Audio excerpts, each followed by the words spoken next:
Alrighty guys, I'm back. I have the diagnostic tree pulled up for P0622. It's called generator field control circuit. Wow. So what they doing, guys, basically they want me to see if the computer has control over the alternator. Alright, now step one, ignition on, engine not running. If I've already done this, they want me to see is the good trip counter displayed and equal to 0. That answer is no, so it advised me to go to step 2, which tells me to turn the ignition off, disconnect the generator field harness connector. So unplug the connector. Wants me to use a 12-volt test light to jump it across the generator field harness. Now it wants me to use my DRB scan tool to actuate the generator field driver circuit. Okay, what I'm supposed to do is go on the actuator and actuate this and see if my test light. Does the test light illuminate brightly, flash on and off? If the answer is yes, they want me to simple replace the generator. All right, so it's a fairly easy diagnosis. I'm gonna do just that with y'all. Okay, I'm gonna go unplug it. Remember what it say, unplug it, jump across it. I'm not gonna jump across it. Jump across it just mean you're gonna close the circuit. One is likely ground and one is positive. Should be positive once you actuate it. So I'm gonna hook my test light up to ground and probe the wire coming from the PCM and see if it lights up. It should flash on and off brightly, and if it does, that tells us that the computer do have control over the alternator. It's just that the alternator is not doing its job. All right, let's get on with this test. All right, y'all ready? Let's get it. Alrighty guys, let's find, here's my generator. I'm under the underbody of the car, so I need to unplug this and set up my test light to perform the test outline in the diagnostic troubleshoot. All right, got that off. Now let me grab, it want me to jump across it, guys, and then actuate it. It's gonna be hard for me to do that. If I had to guess, I would say green gonna end up being the field terminal. But let me see if I can set up a little rigged situation where I can just simply jump across the two terminals with my test light. I gotta use a test light because I'm supposed to actuate the field, actuate it and see if my light lights. All right, let's get it. Alrighty guys, I'm back at the car. I'm back at my scan tool. Remember what we got to do, guys. We are headed towards actuation. Let's scroll down. Let's switch pages. Let's go over to, where's, what's on that page? Oh, actuation. Let's scroll down to actuation. Click enter. Remember guys, we need to actuate the generator field. Alright, let's switch pages. Where is generator field? ASD, low speed. I don't want to actuate none of that. O2 heaters. Hey, there it is. Generator field. So what the instructions or what the, come on guys. Right, stay right there. Tells us to actuate this. I click enter.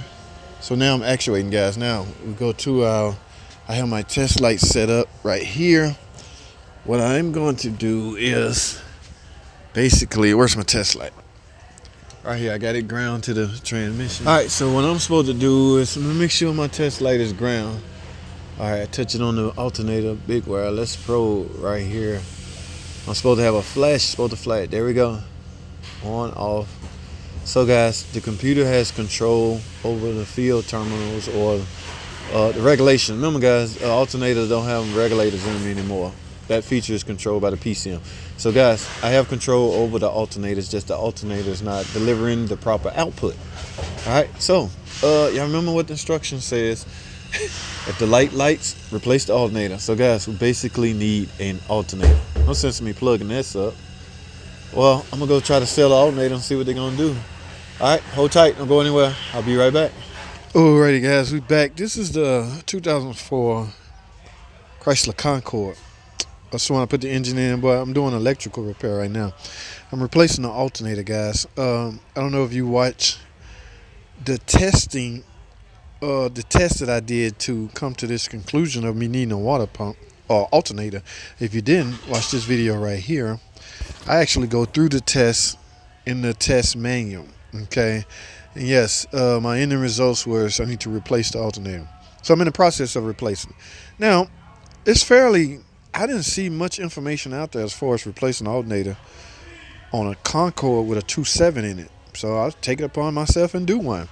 Now I'm not good with tutorial videos, guys, so but I'll tell y'all where I'm at. First thing you want to do, very first thing you want to do, yes, disconnect the battery. Nothing on this positive terminal. Now, second thing is you got to remove this shroud. Okay, this shroud set above the fan shroud and everything. Then after that, of course, the fan come out. I have the fan right here. I get the fan out your way, and now you can see. Okay, you can physically see the alternator. It's buried down in there. Now I'm gonna have to let the car back up. Right now I'm trying to get the belt off. I will have to let the car up to unbolt the bottom hold down bolts, but for now I want to get this belt out of here. Yes, I'm just happy to be able to see the alternator. I thought this was gonna be a little hectic, and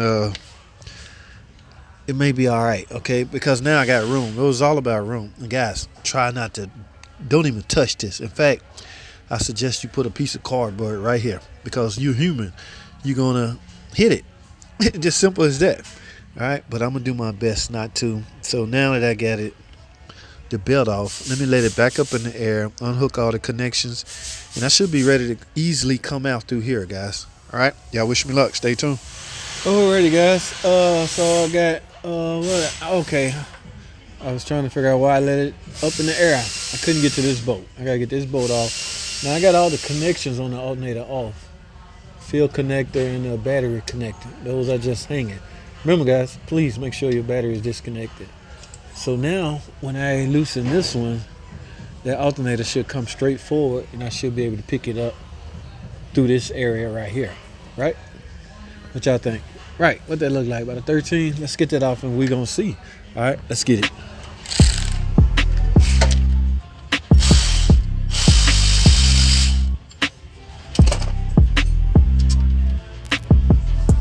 All right, guys, so let's let the car down. We should be able to fish this alternator out. All right, y'all ready? Let's see what we got.